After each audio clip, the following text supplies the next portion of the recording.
Okay, we're going to talk for a second about when we do feed. What's the process for that? When I was a kid and we had dogs, we would put food and water out and leave it out all day long. If you do that with your puppy, if you leave water out for your puppy all day long, your puppy is going to drink water all day and your puppy is going to pee all day. And that gives you less control over housebreaking issues. So we know that the puppy is not going to get dehydrated because you're there, you're around the puppy, and you can offer the puppy water when you go to the kitchen to get a drink of water yourself.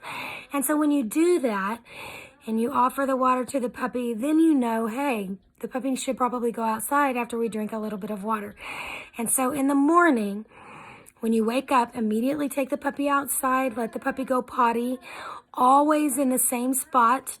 The puppy will start to smell his or her own urine, and they will start to know that that's where the best place to go potty would be.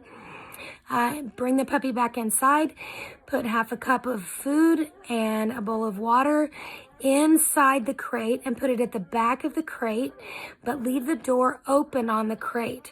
This gives the puppy a choice, and it lets the puppy feel like that he or she has control over his situation.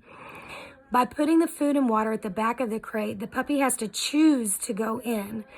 And the puppy's going to start to associate the crate with something positive rather than something punitive. So food and water inside the crate is a great thing, but leave the door open because then when the puppy finishes, the puppy can come out.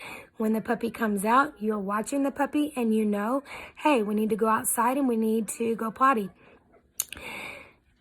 Your puppy's bladder is probably the size of the last digit of my pinky. Very small. They can't hold it for very long. And so you're going to want to make sure as soon as she eats or drinks that you take her outside and give her the chance to go potty.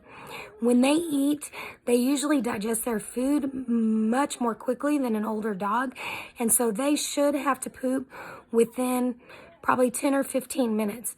If you take the puppy outside after eating and the puppy does not go to the bathroom in 10 or 15 minutes, I can promise you that when you get back in the house, the puppy is going to go to the bathroom in the house.